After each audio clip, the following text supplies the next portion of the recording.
یہ اشعار شیخ العرب العجم عارف باللہ حضرت مولانا شاہ حکیم محمد اختر صاحب رحمۃ اللہ علیہ کے خلیفہ مجاز حضرت مولانا منصور الحق ناصر صاحب دامت برکاتہم کے. بس ذرا تھوڑا سا آنکھوں کا مزہ جاتا ہے، بس ذرا تھوڑا سا آنکھوں کا مزہ جاتا ہے، بس ذرا تھوڑا سا آنکھوں کا مزہ جاتا ہے، حلوہ ایمان کا مگر دل میں دیا جاتا ہے، حلوہ ایمان کا مگر دل میں دیا جاتا ہے، بس ذرا تھوڑا سا آنکھوں کا مزہ جاتا ہے، حلوہ ایمان کا مگر دل میں دیا جاتا ہے. خانقاہ کیا ہے وہ ہے مدرسہ عشق خدا، خانقاہ کیا ہے وہ ہے مدرسہ عشق خدا، خانقاہ کیا ہے وہ ہے مدرسہ عشق خدا، عشق مولا کا جہاں در در سے دیا جاتا ہے، عشق مولا کا جہاں در سے دیا جاتا ہے، خانقاہ کیا ہے وہ ہے مدرسہ عشق خدا، عشق مولا کا جہاں در سے دیا جاتا ہے. عارضی نش حسینوں کے اتر جاتے ہیں سب،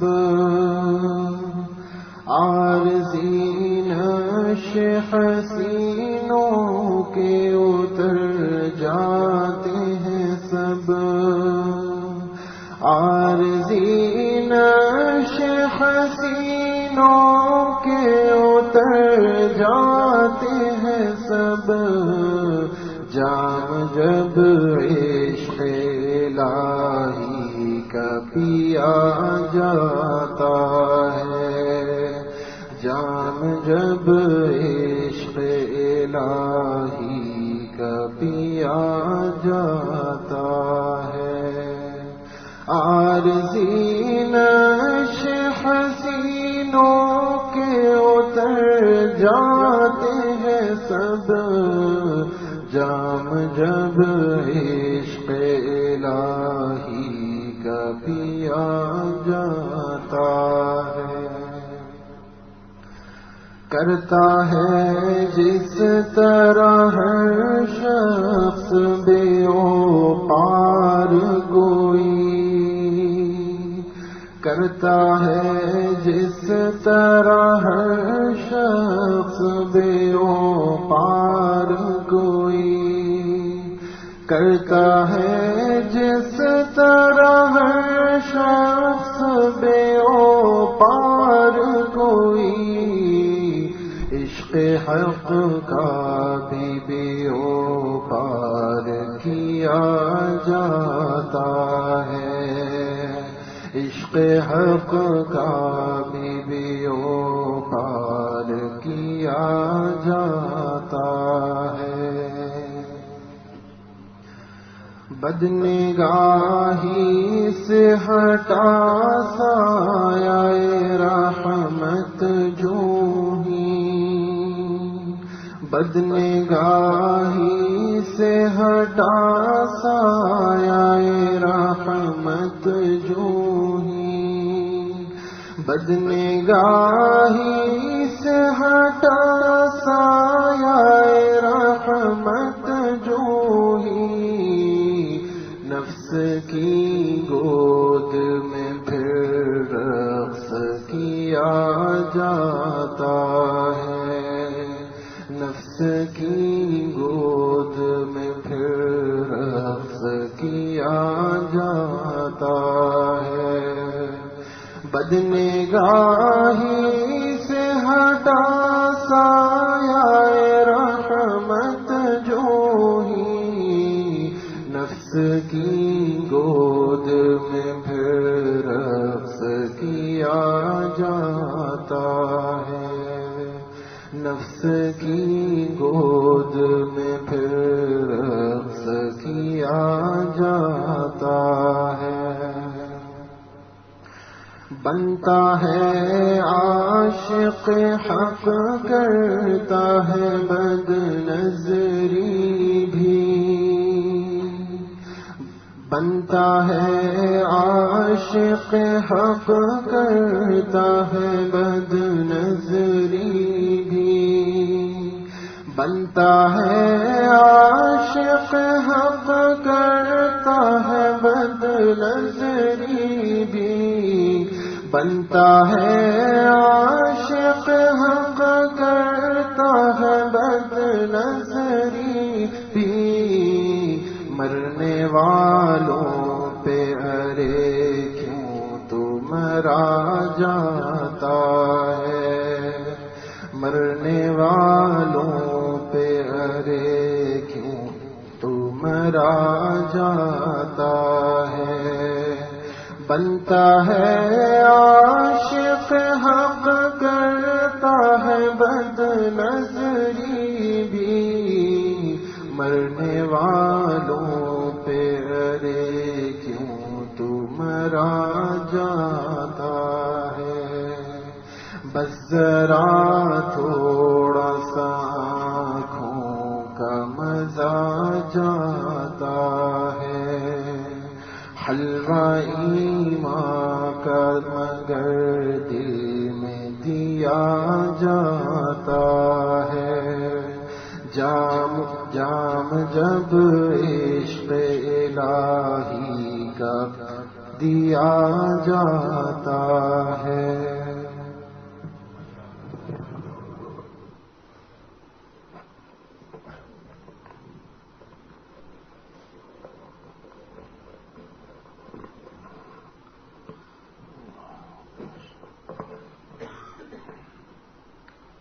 نحمده ونصلي ونسلم على رسوله الكريم، اما بعد۔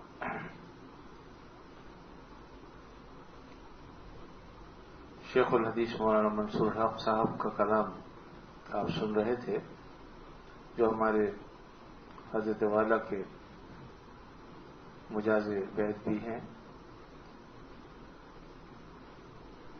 حضرت والا وقتاً فوقتاً جن مضامین کی طرف اشارہ فرماتے تھے، یہ ارشاد فرماتے تھے، ان میں ایک اہم ترین مضمون بد نظری سے متعلق بھی ہے، بلکہ اگر یہ کہا جائے کہ اس موضوع پر حضرت والا سے شاید ہی کسی نے زیادہ بات کی ہو، اور جس قدر کھول کھول کر حضرت نے اس گناہ کو بیان کیا ہے، شاید ہی دنیا میں کسی نے اس کو بیان کیا ہو۔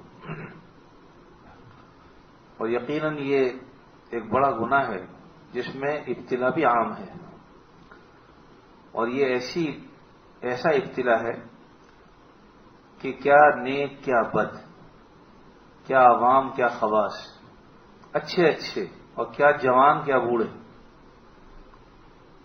عموماً مبتلا ہوتے ہیں، الا ماشاء اللہ، اللہ جسے بچا لے، ورنہ عموماً اس میں ابتلا ہوتی ہے۔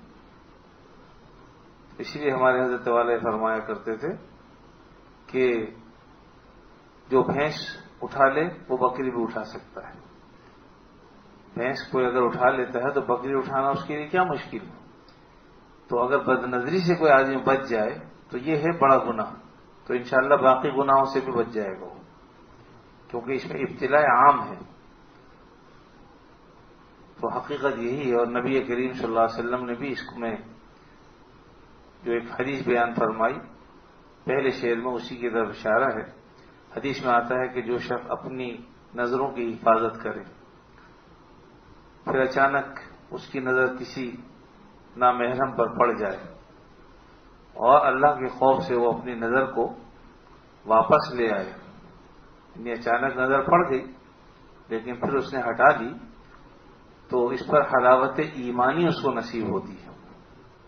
تو حلاوت ایمانی کا ترجمہ حلوہ ایمانی سے کیا ہے۔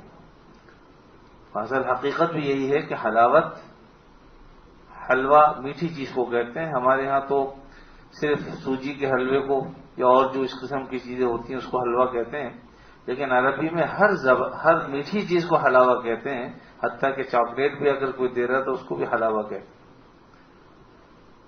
اسی طریقے سے اگر کوئی کسی آدمی کے بارے میں پوچھے کہ بھئی یہ کیسا آدمی ہے، تو کہتے ہیں واللہ مر حلو، یعنی بہت اچھا آدمی۔ تو حلو اس کو بھی کہتے ہیں جو میٹھا آدمی ہو، اچھی گفتگو کرتا ہو، لوگوں کے لیے خیر خواہ ہو، اس کے بارے میں بھی حلو کا لفظ استعمال کیا جاتا ہے کہ واللہ مر حلو، یعنی بہت اچھا آدمی۔ تو یہاں پر بھی اس بات کی طرف اشارہ کیا ہے کہ بس ذرا آنکھوں کا مزہ تو کرکرا ہوتا ہے کہ اپنی نظروں کو ہٹانا پڑتا ہے، نظروں کی حفاظت کرنی پڑتی ہے، لیکن اس کے نتیجے میں اللہ تعالی حلاوت ایمانی نصیب فرماتے ہیں۔ یقیناً یہ بہت بڑی بات ہے۔ تو اس لیے ایک تو اس سے پوری نظم کا یا کہہ لیجیے خلاصہ ہے یہ کہ اللہ تعالیٰ نظر بد سے حفاظت جب کوئی شخص کرتا ہے، نامحرموں سے اپنی نظروں کی حفاظت کرتا ہے، تو اللہ تعالیٰ اس کو حلاوت ایمانی نصیب فرماتے ہیں۔ اس کے ایمان میں اضافہ ہوتا ہے اور ایمانی قوت اس کی بڑھتی ہے، روحانی قوت بڑھتی ہے، جس کے نتیجے میں اللہ تعالیٰ کا قرب اسے حاصل ہوتا ہے۔ اور حقیقت یہ ہے، آدمی تھوڑا سا یہ سوچا کرے، جس اللہ نے ایسے ایسے حسین پیدا کیے ہیں کہ بعض لوگ ان کی خاطر اپنی جانیں تک قربان کر دیتے ہیں، تو خود کتنا حسین ہوگا۔ تو جو خود اتنا حسین ہے، ہم اس پر کیوں اپنی جان قربان کریں، اپنے آپ کو قربان کریں، اپنا دل قربان کریں۔ یعنی اللہ کی محبت ہمیں اگر حاصل ہوگی تو باقی جتنے محبوب ہیں وہ ثانوی حیثیت میں چلے جائیں گے، اور ہمارے دل میں یہ بات آئے گی کہ اصل محبوب حقیقی تو وہ ہے۔ اور حقیقت بھی یہ ہے، اصل محبوب حقیقی اللہ رب العزت کی ذات ہے، جس کی خاطر نبیوں نے مارے کھائیں، گالیاں برداشت کی، لوگوں نے انہیں دیوانہ اور مجنوں کہا ہے، لیکن اللہ کا نام لینا انہوں نے نہیں چھوڑا۔ دنیا میں تو ہم سنتے ہیں نا کہ مجنوں لیلا لیلا پکارتا تھا، تو کیوں؟ اس لیے کہ مجنوں عاشق تھا، لیلا جو ہے وہ اس کی معشوق تھی۔ اسی طریقے سے انبیاء علیہ الصلوۃ والسلام بھی اصل میں عاشق ہوتے ہیں، اور مولا جو ہے ان کا محبوب ہوتا ہے۔ نبی کریم صلی اللہ علیہ وسلم نے بھی طائف کے میدان میں پتھر کھائے، خون نکلا ہے آپ کے پیروں سے، بچوں نے تالیاں بجائیں، آپ کو نہ جانے کیا کچھ کہا گیا، لیکن اس کے باوجود یہ سب کس کی محبت میں آپ نے برداشت کیا؟ اللہ کی محبت میں۔ تو یہ اس سے پتہ چلا کہ اللہ تعالیٰ محبوب ہے، آپ صلی اللہ علیہ وسلم محب ہیں، اور دوسرے اعتبار سے بھی کہ آپ صلی اللہ علیہ وسلم بھی محبوب ہیں اللہ کے۔ جب اللہ تعالیٰ آپ صلی اللہ علیہ وسلم کے محبوب ہیں، اللہ نے بھی اپنا محبوب نبی کریم صلی اللہ علیہ وسلم کو بنایا۔ تو بہرحال اصل ہماری محبت اللہ سے ہو۔ اگر اللہ ہمیں مل گئے، ساری دنیا ہمارے قدموں میں، اور خدا نہ کرے اگر اللہ نہ ملا تو ساری دنیا قدموں میں ہو کے بھی بیکار، کیونکہ کوئی ہمیں بچا نہیں سکتا، نہ مشکلوں سے نکال سکتا ہے، نہ پریشانیوں سے نجات دلا سکتا ہے، نہ ہماری قبر میں کوئی کام آ سکتا ہے۔ دنیا میں کوئی کسی سے کتنی ہی محبت کرتا ہو، لیکن قبر میں کوئی ساتھ دفن نہیں ہوتا، لیکن وہاں بھی اللہ رب العزت کی محبت کام آئے گی۔ اس لیے یہاں آنے کا مقصد یہی ہوتا ہے کہ ہم اپنے رب سے محبت کرنا سیکھیں، اور اللہ کی محبت کی علامت کیا ہے کہ آقا دو عالم صلی اللہ علیہ وسلم کی سنتوں کی اتباع کی جائے۔ نقش قدم نبی کے ہیں، جنت کے راستے، اللہ سے ملاتے ہیں سنت کے راستے۔ تو جو آدمی اللہ سے محبت کرے گا تو یقیناً وہ نبی کریم صلی اللہ علیہ وسلم کی سنتوں کی اتباع کرے گا، اور جب نبی کریم صلی اللہ علیہ وسلم کی سنتوں کی اتباع ہوگی تو اللہ تعالیٰ اسے اپنا محبوب بنا لے۔ یعنی کتنی اہم ترین بات ہے یہ کہ سنتوں کی اتباع پر اللہ تعالیٰ اپنا محبوب بنا لیتے ہیں. قل ان کنتم تحبون اللہ، اگر تم یہ چاہتے ہو کہ اللہ تم سے محبت کرے، فاتبعونی، تو میری اتباع کرو. یحببکم اللہ، اللہ تمہیں اپنا محبوب بنا دے، اللہ تم سے محبت کرے. تو یہ اللہ کا وعدہ ہے، اور اللہ کا وعدہ جھوٹا نہیں، سچا وعدہ ہے. ان اللہ لا یخلف المیعاد، اللہ تعالیٰ اپنے وعدے کی خلاف ورزی نہیں فرماتے. بہرحال آقا دو عالم صلی اللہ علیہ وسلم کی اتباع یہ حاصل ہے پورے دین کا، اور جب آدمی کو یہ حاصل ہو جاتی ہے تو پھر اللہ کی محبت بھی اسے حاصل ہو جاتی ہے. ہم سب کو اصل محبت اللہ ہی سے رکھنی چاہیے، اور باقی محبتیں سب اللہ اور رسول کی محبت کے تابع ہونی چاہیے، کیونکہ پھر اللہ اور رسول ظالم نہیں ہیں. وہ ہم سے یہ نہیں کہتے کہ تم اپنی بیوی کو چھوڑ دو، یا اپنے بچوں کو چھوڑ دو، یا اپنے دوست احباب کو چھوڑ دو. بس صرف اتنی سی بات ہے کہ ساری محبتیں اللہ اور رسول کی محبتوں کے تابع کر لو. نہ دوست چھوٹتا، نہ بیوی چھوٹتی، نہ بچے چھوٹتے، نہ ماں باپ چھوٹتے، کوئی نہیں چھوٹتا. ہمارا دین یہ سکھاتا ہی نہیں ہے، بلکہ ان محبتوں میں اللہ کی محبت تلاش کرو. یعنی ماں باپ سے محبت ہو، نیت اس میں یہ ہو کہ اللہ نے حکم دیا ہے کہ ماں باپ سے محبت کرو. اب آپ جب محبت سے دیکھیں گے بھی تو حج اور عمرے کا ثواب ملے گا. والدین کو اگر محبت کی نظر سے کوئی دیکھتا ہے، حج اور عمرے کا، حج مقبول کا ثواب ملتا ہے. معمولی بات. دیکھ اپنے والد کو آپ رہیں، لیکن آپ دیکھ کس زاویے سے رہیں کہ یہ میرے والد ہیں جن کا اللہ نے بڑا درجہ رکھا ہے. ایک حدیث میں فرمایا کہ اگر باپ راضی ہے تو اللہ راضی ہے. اتنا بڑا درجہ، اونچا مقام دیا ہے. اور یہ فرمایا آپ صلی اللہ علیہ وسلم نے، جب کوئی بیٹا اپنے باپ کو محبت کی نگاہ سے دیکھتا ہے تو اللہ رب العزت ہے حج مقبول کا اسے اجر و ثواب عطا فرما. کتنی بڑی نعمت اللہ نے ہمیں عطا فرمائی، ہم اس نعمت سے غافل رہتے ہیں. تو ماں باپ سے محبت اگر اللہ اور رسول کی اطاعت کے طور پر ہم کریں گے تو یقیناً ہمیں اس پر اجر و ثواب ملے گا، اور وہ بھی اللہ تعالیٰ کی محبت کا ذریعہ بنے. بیوی سے کوئی محبت کرتا ہے تو یہ محبت اگر اسی لیے ہو کہ اللہ تعالیٰ نے اس کو میرے لیے حلال کیا ہے، گناہوں سے بچنے کا ذریعہ بنایا ہے، اور اللہ تعالیٰ نے اس کا حق مجھ پر رکھا ہے. اب اگر ہم اس کا حق ادا کریں گے اور اس کے قریب جائیں گے اور اس سے محبت کریں گے تو یہ ساری محبت پر اللہ تعالیٰ محبوب بنا دیں گے، کیونکہ اللہ تعالیٰ اس کے رسول کے حکم کے مطابق ہم کر رہے ہیں. وجہ کیا ہے کہ اگر خدا نہ کرے کوئی شخص ظلم کرتا ہے، یا بیوی شوہر پر ظلم کرتی ہے، یا شوہر بیوی پر ظلم کرتا ہے، تو یقیناً اللہ اور رسول کے حکموں کی خلاف ورزی ہے یہ. اس کے نتیجے میں اللہ تعالیٰ اس پر غضب نازل فرمائیں گے، یعنی محبوب نہیں بلکہ مغضوب بنائیں گے. تو اس سے پتہ چلا کہ ساری محبت، اصل محبت اللہ اور رسول کی محبت ہے. پھر جس سے وہ کہتے جائیں کہ محبت کرو، ان سے محبت کرنا یا اللہ ہی سے محبت کرنا ہے. اگر کسی عالم دین سے محبت کرتے ہیں صرف اس لیے کہ اللہ تعالیٰ نے ایک حق رکھا ہے، تو انشاءاللہ وہ محبت بھی خالصتاً اللہ کے لیے. کسی اللہ والے سے محبت رکھتے ہیں تو یقیناً ہم ان سے جا کے پیسے حاصل نہیں کرتے، اور نہ وہ ہم سے پیسے مانگتے ہیں، بلکہ یہ محبت اگر اللہ کے لیے ہے تو یہ بھی اللہ سے ملنے کا ذریعہ بن جائے گی.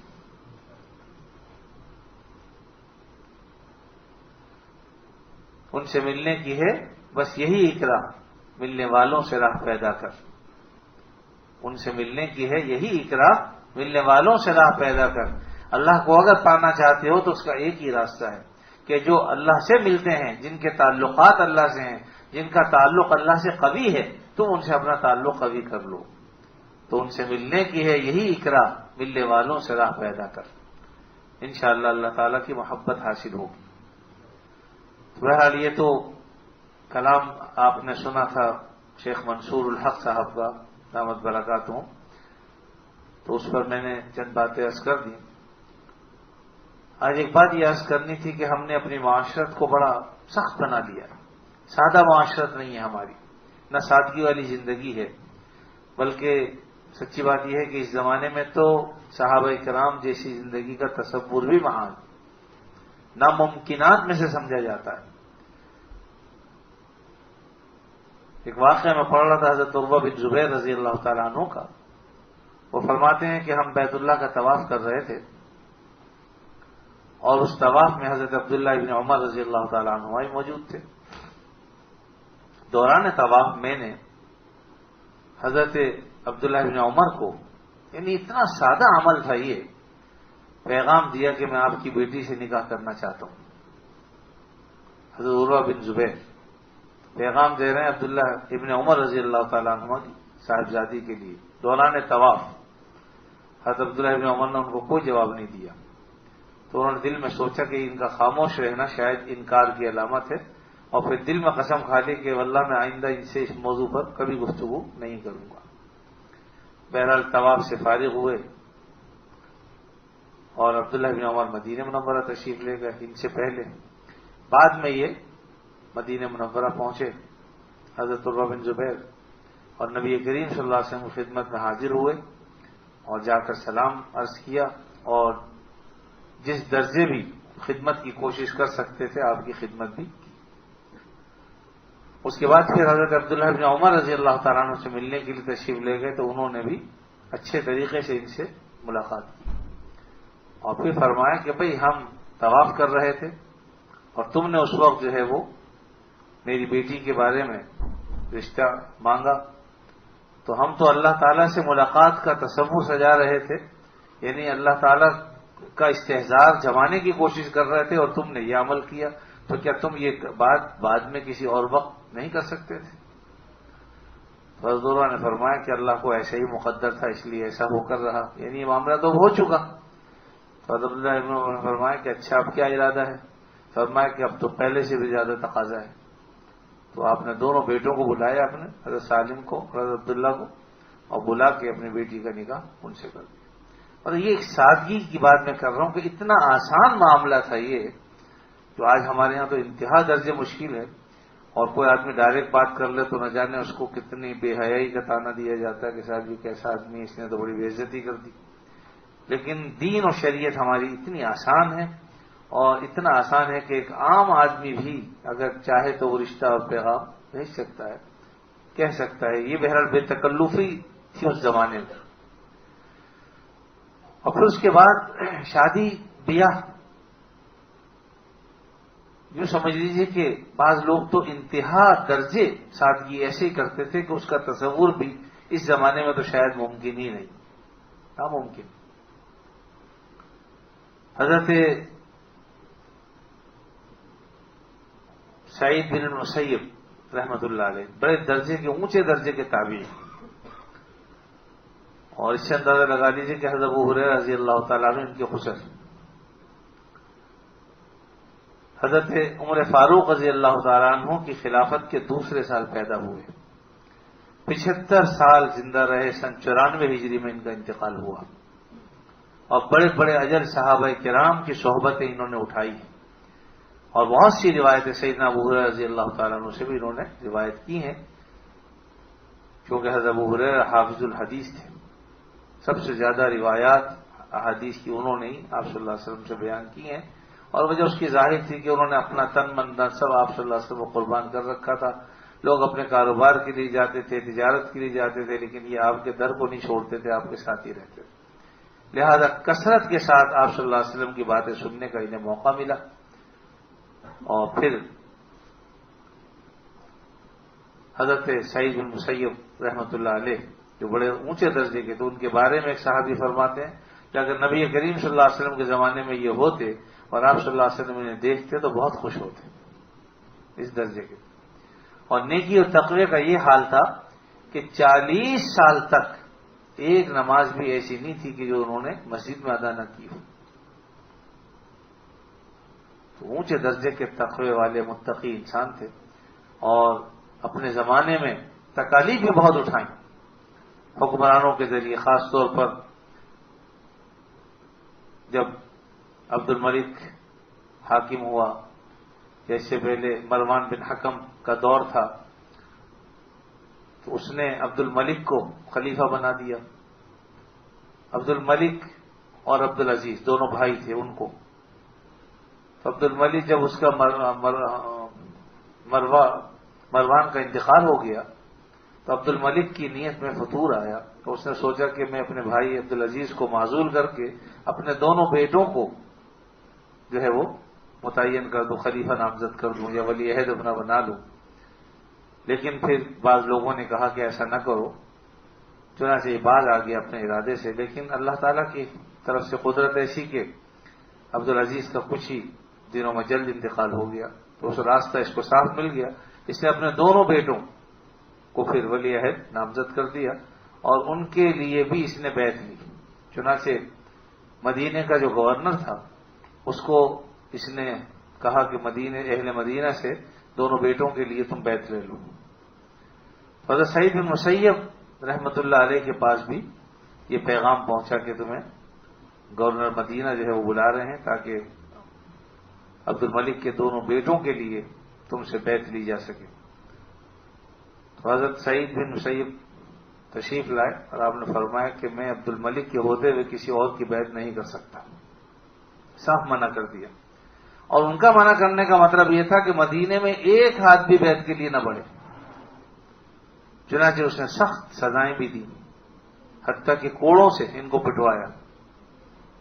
لیکن سعید مسیب رحمۃ اللہ علیہ نے اپنی رائے نہیں تبدیل کی، اور جب یہ سب سے بھی وہ عاجز آ گیا اور یہ نہ مانے تو اس کے بعد پھر عبد الملک نے پوچھا کہ کیا مار کے بعد کچھ وہ نرم پڑے؟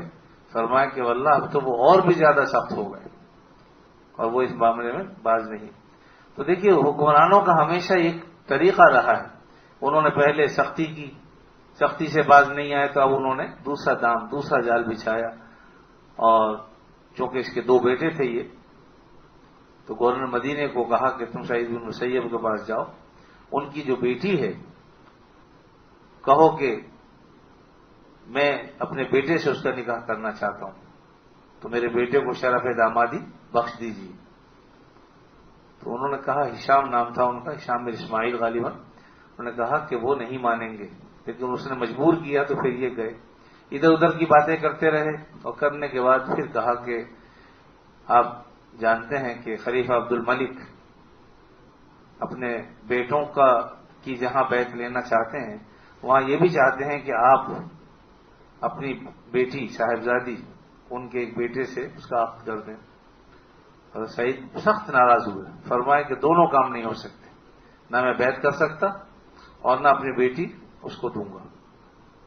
بہرحال وہ ناکام و نامراد واپس لوٹ گئے اور ادھر یہ فکر میں لگے رہے کہ کوئی نیک رشتہ اگر آ جائے تو میں اس کا بچی کا ان سے کر دوں. ایک شخص ابو وداع نامی شخص تھا، نیک آدمی تھے، متقی تھے اور غریب تھے بہت. کافی دنوں تک ان کی مجلس میں وہ نہیں آئے. جب آئے تو پوچھا کہ اتنے دن کہاں رہے؟ تو ابو وداع نے کہا کہ میری اہلیہ کا انتقال ہو گیا تھا، اس لیے میں حاضر نہیں ہو سکا. تو فرمایا کہ ہمیں بھی اطلاع کر دیتے، ہم بھی تجہیز و تکفیر میں شریک ہو جاتے. پھر فرمایا کہ کیا تم نے دوسرا نکاح کا کوئی انتظام کیا؟ کہا کہ نہیں، کوئی انتظام تو کیا نہیں، اور مجھے دے گا کون؟ میرے پاس تو کچھ ہے ہی نہیں، میری کوئی حیثیت ہی نہیں دنیاوی اعتبار سے. فرمایا کہ اگر میں انتظام کر دوں تو کہا کہ اس سے بہتر اور کیا ہوگا. تو اسی وقت جو ہے وہ اپنی صاحبزادی سے نکاح پڑھا دیا اور فرمایا کہ ٹھیک. تو یہ اپنے گھر چلے گئے اور یہ فرماتے ہیں کہ میں ہواؤں میں اڑ رہا تھا، مجھے اتنی خوشی تھی اس واقعے کی کہ میں بیان نہیں کر سکتا. اپنے گھر میں چلا گیا اور پھر مغرب کے بعد میں اس وقت روزے سے تھے کہ جب مغرب کا وقت ہو گیا روزہ میں نے کھولا، نماز پڑھ لی. اب کھانے کے لیے میں بیٹھا ہی تھا اور میرے گھر میں صرف روٹی اور زیتون کا تیل یہ تھا. بیٹھ ہی رہا تھا کہ اچانک دروازے پر دستک ہوئی. تو میں نے پوچھا کون؟ تو کہا سعید. فرماتے ہیں کہ سعید بن مسیب رحمۃ اللہ علیہ کے علاوہ سارے سعید میرے ذہن میں آئے، کیونکہ ان کے بارے میں تو تصور ہی نہیں تھا میرا کہ وہ تو 40 سال تک اپنا گھر مسجد کے علاوہ کہیں آتے جاتے ہی نہیں تھے. تو اس لیے میں کہیں تصور بھی نہیں تھا ان کا. لیکن خیر جب میں دروازہ کھولا دیکھا کہ سعید بن مسیب ہے تو دل میں پہلا خیال یہ آیا کہ شاید اپنا ارادہ بدل لیا ہے، جو نکاح کیا تھا اسے فسخ کرانے کے لیے آئے. تو خیر کہا کہ مجھے آپ بلا لیتے، آپ نے تکلیف فرمائی. کہا کہ بھائی بات یہ ہے کہ چونکہ تمہارا نکاح ہو چکا ہے اس لیے تم تنہا بھی ہو، میں مناسب نہیں سمجھتا کہ تم ایک رات بھی اپنی بیوی کے بغیر گزارو، لہذا میں تمہاری بیوی لے کر آیا ہوں. اور ان کے بالکل پیچھے وہ اس طرح سے کھڑی ہوئی تھی، نظر بھی نہیں آ رہی. حضرت سعید نے پھر یہ کہہ کہ اپنی بچی کا ہاتھ پکڑا اور اسے دروازے سے اندر داخل کیا. شرم کی وجہ سے وہ نیچے گر پڑی اور حضرت سعید دروازہ بند کر کے واپس تشریف لے گئے. اب یہ فرماتے ہیں کہ میں بڑا حیران کہ کیا کروں کیا نہ کروں، کسی کو اطلاع بھی نہیں دی تھی اب تک کہ میرا نکاح ہو چکا ہے. تو فرماتے ہیں کہ چھت پہ چڑھا میں اور چڑھ کر میں نے دائیں بائیں کے پڑوسیوں کو اطلاع دی کہ میرا نکاح سعید بن مسیب رحمۃ اللہ علیہ کی صاحبزادی سے آج ہی ہوا ہے اور وہ اپنی صاحبزادی کو چھوڑ بھی گئے میرے یہاں. یہ اس لیے بتا دی تاکہ کسی کو بدگمانی نہ ہو. جب یہ اطلاع پہنچی دائیں بائیں کو لوگ حیران ہوئے اور پھر ان کی والدہ بھی جو کہیں اور رہتی تھی ان کو بھی اطلاع ہوئی تو وہ فوراً دوڑی آئیں اور فرمایا کہ تجھے حرام ہے، اس کو ہاتھ نہیں لگائے گا 3 دن تک جب تک میں اس کو بنا سامان نہ لوں اچھی طرح سے.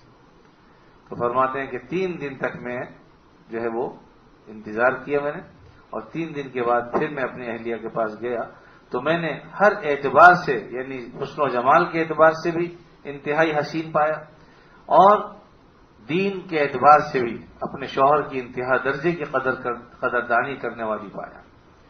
اور پھر 1 مہینے تک سعید بن مسیب رحمۃ اللہ علیہ کے ہاں تشریف نہیں لے گئے ان سسر کے ہاں. اور جب 1 مہینے کے بعد پہنچے مجلس میں شریک ہوئے، جب سب لوگ چلے گئے تو حضرت سعید نے پوچھا کہ اپنے ساتھی کو کیسا پایا، اپنے ساتھی کو کیسا پایا؟ تو انہوں نے کہا کہ الحمدللہ ہر اعتبار سے بہتر پایا. تو فرمایا کہ اگر تمہاری اطاعت نہ کرے تو لاٹھی سے خبر لینا اثر سے. بہرحال یہ ایک واقعہ ہے، تاریخی واقعہ بہرحال جو تاریخ میں موجود بھی ہے اور اس سے آپ اس زمانے کی سادگی کا اندازہ لگا سکتے ہیں. آج تو کوئی تصور بھی نہیں کر سکتا اس بات کا کہ کوئی باپ اپنی بیٹی کو اس طرح خاموشی سے بیاہ کے چھوڑ کے آ جائے. بہت ہی ظالم اور جابر وہ سمجھا جائے گا اس دور کا، اور اس کو نہ جانے کس قدر لوگ تان و تشنی سے نوازیں گے. لیکن بہرحال یہ صحابہ اکرام کا زمانہ تھا. تو بہرحال ہم یقیناً اپنی بعض مجبوریوں کی وجہ سے، معاشرت کی وجہ سے اگرچہ اس درجے تک نہیں جا سکتے، لیکن کم از کم ہمیں شادیوں میں سادگی اختیار کرنی چاہیے، آسانیاں اختیار کرنی چاہیے. اور بلا ضرورت جو ہم نے اپنے اوپر اخراجات اپنے سر کر لیے ہیں، جب تک لاکھوں روپے نہ ہوں اس وقت تک شادیاں نہیں ہوتی ہیں. لڑکیاں بھی بیچاری بیٹھی رہتی ہیں. ابھی آج ہی میرے پاس 2 بچیوں کا خط آیا، ان دونوں نے اسی بات کا رونا رویا کہ بھئی جہیز نہیں ہے، دعا کریں کہ اللہ تعالیٰ انتظام کر دے کوئی تو ہماری شادیاں ہو جائیں. تو یہ بچیوں کی عمریں نکل جاتی ہیں اور جو ہے وہ سادگی سے کوئی شادی کرنے کے لیے بیاہنے کے لیے تیار نہیں ہوتا. تو آج دین کو ہم نے بالکل اس طرح سے چھوڑ دیا ہے کہ اس کا تصور بھی ہمارے ذہنوں میں باقی نہیں رہا. تو اس لیے کم از کم کسی اور نے بڑی اچھی بات کی ہے کہ شادی اصل میں 3 نقطے ہٹا دو تو شادی ہو بس. تو حقیقت یہی ہے کہ اگر شادیاں سادگی سے ہوں تو انشاءاللہ لڑکے والوں کے لیے بھی پریشانی نہیں ہے، لڑکی والوں کے لیے پریشانی نہیں ہے، اور اللہ تعالیٰ اس میں برکت بھی دیتے ہیں. حدیث میں آتا اعظم النکاح برکتاً ایسرہ مؤونہ. اللہ تعالیٰ سب سے زیادہ اس نکاح میں برکت عطا فرماتے ہیں جس میں سادگی ہوتی ہے. سادگی کے ساتھ جو نکاح کیا جائے، آج تو ہمارے نکاحوں میں بھی نام و نمود ہے، ورنہ نکاحوں کو بھی سادگی کے ساتھ کیا جائے تو اس میں انتہا درجے کی اللہ تعالیٰ خیر و برکت عطا فرما دیتے ہیں. بہرحال یہ واقعات سنانے کا مقصد یہ ہوتا ہے کہ ہم جس درجے ہو سکے کم از کم کوشش کریں کہ اپنے جو ہے وہ گھرانوں میں سادگی لائیں، اپنی زندگیوں میں سادگی لائیں. اور اس سے لش پش کی دنیا میں ہم اب عزت بھی اس کی کرتے ہیں جس کے پاس گاڑی ہو، جس کے پاس مال ہو، جس کے پاس پیسہ ہو، جس کے پاس کچھ نہیں ہے اس کی طرف ہاتھ ملاتے ہوئے بھی ہمیں اچھا نہیں لگتا. ایک طبیعت کے اندر ایسی چیز آ گئی. ہمارے پاس عزیز قریب رشتے دار اگر بیچارے غریب ہوں، بالکل کم حیثیت کے ہوں، آدمی ان کے نہ گھر جانا پسند کرتا، نہ ان سے میل ملاپ اور تعلقات، حتیٰ کہ تعارف تک کسی سے نہیں کراتا کہ میرے یہ خالو لگتے ہیں، یہ چچا لگتے ہیں، یہ تایا لگتے ہیں. شرم آتی کہ ان سے کیا تعارف کرا ہم لوگ. یہ ہماری آج معیار بن گیا ہے، سمجھ لیجیے. تو بہرحال اللہ تعالیٰ اپنے فضل و کرم سے ہمیں عافیت نصیب کریں. جو ہمارے خطائیں اللہ تعالیٰ انہیں معاف کریں. اور یقیناً ہماری ترقی کا سارا راز اللہ اور اس کے رسول کے حکم کی اطاعت میں ہے. آج مسلمان اسی لیے زوال پذیر ہے کہ اللہ رسول کے حکموں کے سوا ہر ایک کی بات مانتا ہے اور سارے لوگ اس کو پھر ٹھوکروں پہ رکھتے ہیں. لیکن اگر ہم اللہ اور رسول کی اطاعت کریں تو یقیناً ہمارا جو ہے وہ معیار بلند سے بلند تر ہو جائے. اللہ نے قرآن میں خود وعدہ کیا انتم الاعلون ان کنتم مؤمنین، اللہ تمہیں ہی بلند کرے گا اگر تم صاحب ایمان رہے. تو ایمان بڑی دولت ہے. آج کہنے کو تو ہر آدمی کہتا ہے کہ ہم بھی مسلمان ہیں، ہم بھی نماز پڑھتے ہیں، لیکن آدمی سوچے کہ جو ایمان ہمارا ہونا چاہیے کہ اپنے اس ایمان کا وہ درجہ اور معیار ہے ہمارے پاس. جو اعمال ہونے چاہیے وہ ہیں. کہنے کو سب کہتے ہیں زبان سے، لیکن ذرا ہم اپنے یہ ایمان میں جھانک کے بھی تو دیکھیں. اللہ تعالیٰ اپنے فضل سے ہماری اصلاح فرمائے اور جو کمی کوتاہی ہیں انہیں دور فرما دے. آپس کی محبتیں ہمیں عطا فرمائے، نفرتوں سے اور اللہ تعالیٰ اجتناب کرنے کی توفیق عطا فرمائے، اور ہم سب میں اتفاق اور اتحاد جو ہے وہ اللہ تعالیٰ قائم فرما دے. اور جب تک زندہ رہیں آپ صلی اللہ علیہ وسلم کی تعلیمات پر اللہ تعالیٰ ہمیں عمل کی توفیق عطا فرمائے. وآخر دعوانا الحمدللہ رب العالمین. لا الہ الا اللہ محمد رسول اللہ صلی اللہ علیہ وسلم. چند دعائیں ہیں اس کا اہتمام فرمائیں. ایک تو ہمارے بعض ساتھی بیمار ہیں، دعاؤں کے لیے کہا ہے، سب کے لیے دعا فرمائیے. اللہ تعالیٰ سب کو شفا کاملہ عطا فرمائے. اسی طرح جتنے حضرات یہاں موجود ہیں، خواتین موجود ہیں، ان میں جو بیمار ہیں، پریشان ہیں، مصیبت زدہ ہیں کسی وجہ سے بھی، اللہ تعالیٰ ان کی مصیبتوں کو بھی دور فرمائے.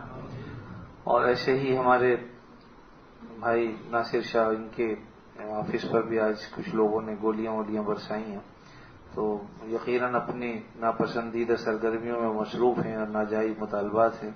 دعا فرمائے اللہ تعالیٰ ان کے شر و فتنے سے سب کو محفوظ فرمائے. اور بھی جو لوگ اس میں مبتلا ہیں اللہ تعالیٰ ان کی بھی حفاظت فرمائے، اور ایسے شرری لوگوں سے اللہ تعالیٰ حفاظت فرمائے.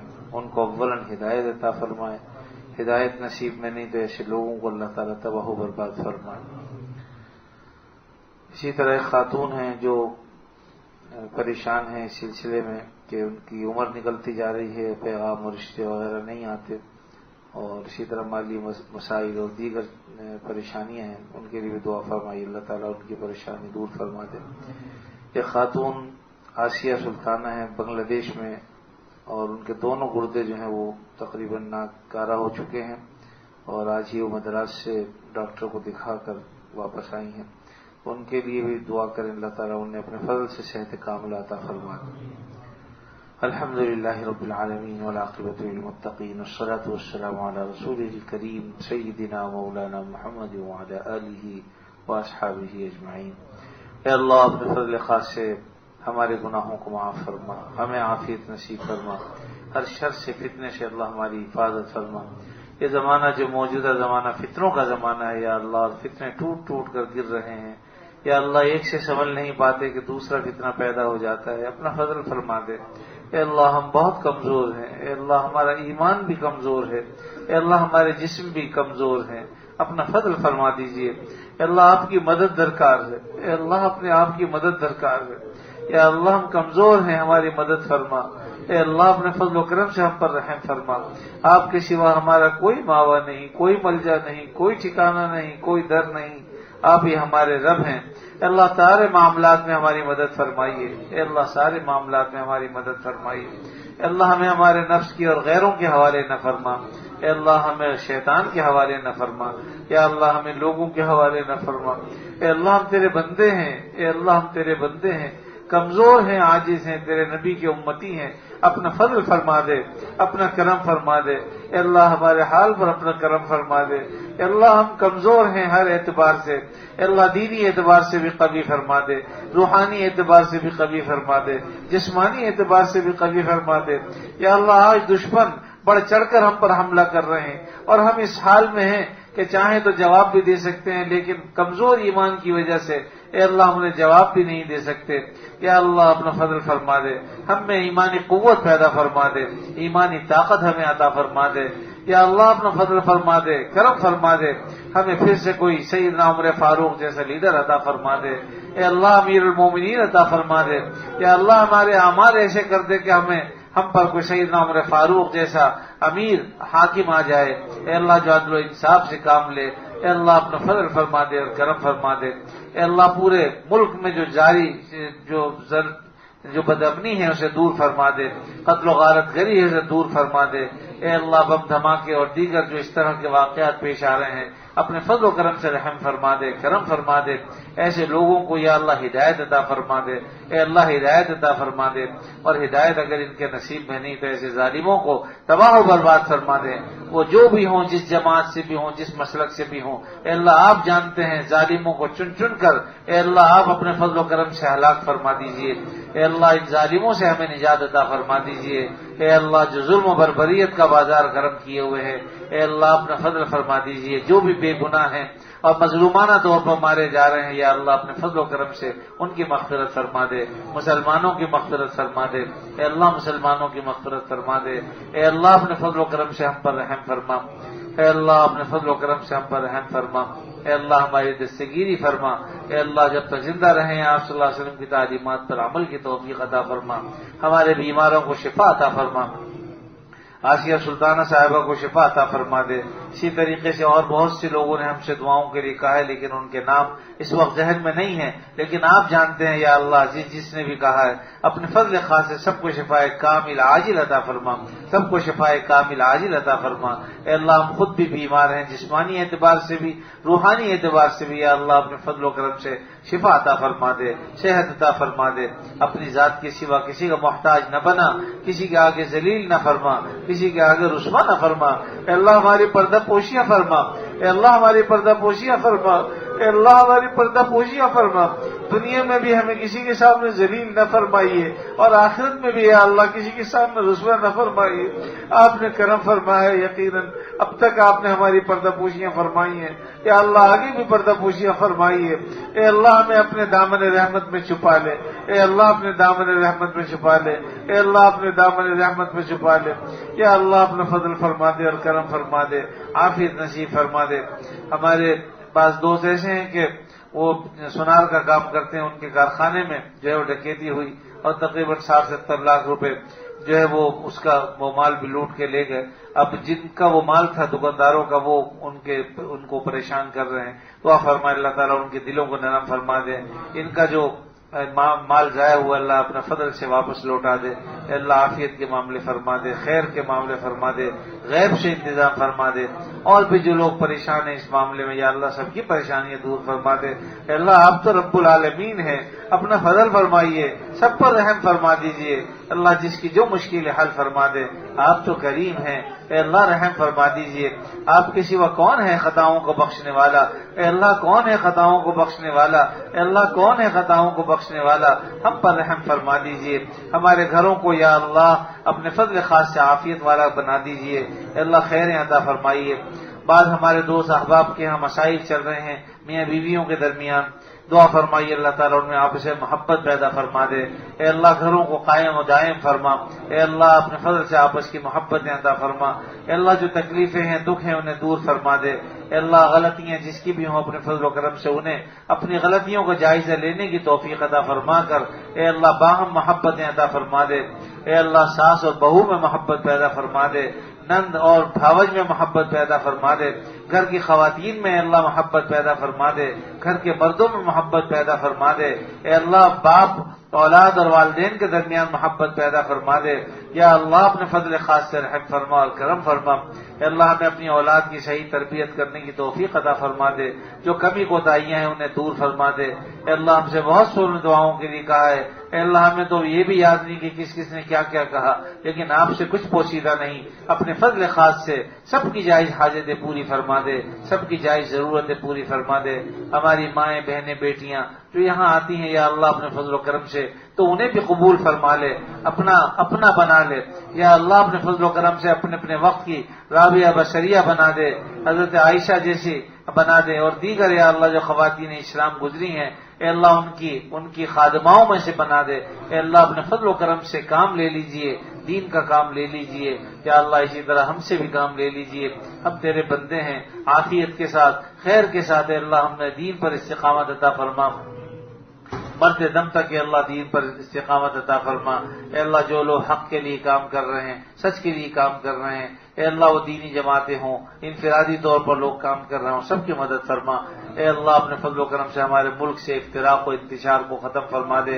اے اللہ اسی طریقے سے بعض لوگ شیعہ سنی لڑائی کرانا چاہتے ہیں اور بعض دیوبندی اور بریلوی مسالک پر لڑائی کرانا چاہتے ہیں، اپنے فضل و کرم سے ایسے لوگوں کے ارادوں کو اے اللہ آپ باطل فرما دیجئے، ایسے لوگوں کی سازشوں کو انہی پر لوٹا دیجئے۔ یا اللہ اپنے فضل و کرم سے یہاں بھائی چارہ قائم فرما دیجئے۔ اے اللہ دلوں میں محبتیں پیدا فرما دیجئے، نرمیاں پیدا فرما دیجئے۔ یا اللہ جو غلظت ہمارے دلوں پر آ گئی ہے اے اللہ اس کو دور فرما دے، آپس کی محبتیں عطا فرما دے، شر و فتنوں سے بچا لے۔ یا اللہ آپ ہی ہمارے ماوا و ملجا ہیں، اپنا فضل فرمائیے۔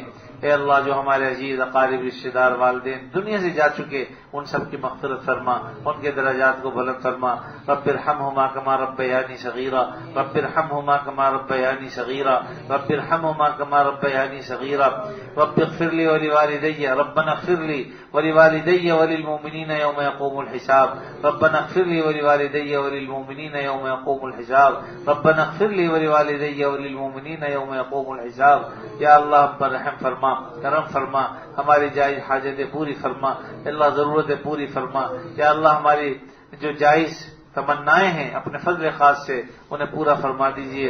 اے اللہ بعض لوگ گھروں کے متلاشی ہیں، اپنے فضل و کرم سے عافیت والا خیر والا گھر عطا فرما دیجئے۔ یا اللہ اطمینان والا گھر عطا فرما دیجئے۔ اے اللہ اسی طریقے سے اور بھی جو جائز حاجتیں ہیں اپنے فضل و کرم سے پوری فرما دیجئے، بغیر کسی کے احتیاج کے، بغیر کسی کے محتاج ہوئے اپنے خاص فضل و کرم فرمائیے، رحم کے معاملے فرمائیے۔ اے اللہ جب تک زندہ رہیں آپ صلی اللہ علیہ وسلم کی تعلیمات پر دل و جان سے عمل کی توفیق عطا فرما، اور جب وقت آخر آئے خاتمہ ایمان پر فرما۔ ہمارے بھائی احمد اللہ کے بھی پاؤں میں چوٹ لگی ہوئی، دعا فرمائی اللہ انہیں بھی صحت عطا فرما دے۔ مجھے خود پیر میں تکلیف ہے، دعا فرمائی اللہ اسے بھی دور فرما دے۔ اور ہم میں جتنے بھی مرد جو حضرات یہاں بیٹھے ہیں، شدر خواتین جو جہاں بیٹھی ہیں، جو بھی تکلیفیں ہیں اللہ اپنے فضل سے دور فرما کر صحت کاملہ عاجلہ عطا فرما دے۔ یا اللہ اپنے فضل و کرم سے ان دعاؤں کو قبول و منظور فرما۔ اللہم صلی علی سیدنا مولانا محمد وعلی آل سیدنا مولانا محمد وبارک وسلم۔ ابھی حال ہی میں میری بھانجی کا انتقال ہوا، اس کے اور وہ ابھی 25-26 سال ہی کی عمر کی تھی، ڈلیوری کا مسئلہ بھی تھا اور بھی دیگر مسائل پیدا ہو گئے ان وقت پہ، اس کے لیے دعا فرمائے اللہ تعالیٰ مغفرت فرما دے، ان کے والدین کو اللہ تعالیٰ صبر جمیل عطا فرمائے۔ اور بھی اسی طریقے سے ہمارے مسجد میں بہت سے لوگ جو ہے وہ اس بات کے متمنی رہتے ہیں کہ ان کے عزیز و قارب کے لیے بھی دعا کرا دی جائے، سب کے لیے دعا فرمائی اللہ تعالیٰ اپنے فضل خاص سے سب کے جو موتا ہیں، جو مردے ہیں، چلے گئے دنیا سے، سب کی مغفرت فرما دیں، اللہ تعالیٰ ان کو اعلیٰ علیین میں جگہ عطا فرمائے۔ یا اللہ جب تک زندہ رہیں آپ صلی اللہ علیہ وسلم کی تعلیمات پر عمل کی توفیق عطا فرما، اور جب وقت آخر آئے خاتمہ ایمان پر فرما۔ صلی اللہ تعالی علی خیر خلقہ محمد وعلی آلہ واصحابہ اجمعین، آمین برحمتک یا ارحم الراحمین۔